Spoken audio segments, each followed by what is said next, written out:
শিক্ষা থেকে ইসলামকে বর্জন করার নীতি শুরু হয়েছে, তাতে তাতে দিন দিন এরকম অবস্থা হবে, এতে আমি অবাক হচ্ছি না বা আমরা অবাক হচ্ছি না।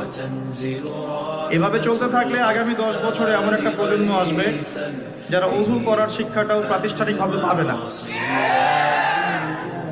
আমার ধারণা, এখন যদি আমরা জিজ্ঞাসা করি ইউনিভার্সিটি ফারেক অর্থাৎ অনার্স মাস্টার্স পাশ করেছেন এমন মানুষদের তালিকা করে যদি আমরা জিজ্ঞাসা করি, একটা শুমারি করি, তাদের মধ্যে কত পার্সেন্ট মানুষ বিশুদ্ধ করে কুরআন তেলাওয়াত করতে পারেন, আমার ধারণা 10%-এর বেশি পারবেন না।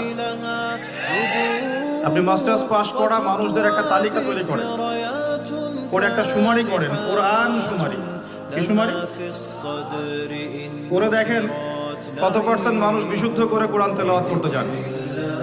অথচ মাস্টার্স পাশ করতে আপনার জীবনের প্রায় 25 বছর চলে গেছে। আপনার সর্বোচ্চ জীবনের হায়াত হয়তো 60 থেকে 70 বছর অথবা 100 বছর। এই যদি হয় অবস্থা শিক্ষার, তাহলে ইহুদি খ্রিস্টানদের মার বেশি দিন বাকি নাই। আল্লাহ সুবহানাহু ওয়া তাআলার গজব আসতেও বেশি বাকি আছে বলে মনে হচ্ছে না।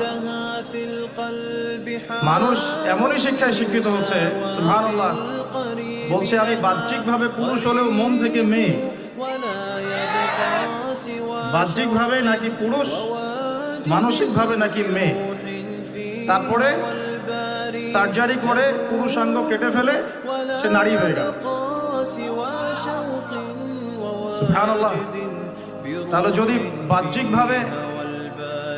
বাহ্যিকভাবে পুরুষ হয়, মানসিকভাবে মেয়ে, তাহলে চিকিৎসাটা কি শরীরের দরকার ছিল না মানসিকতা?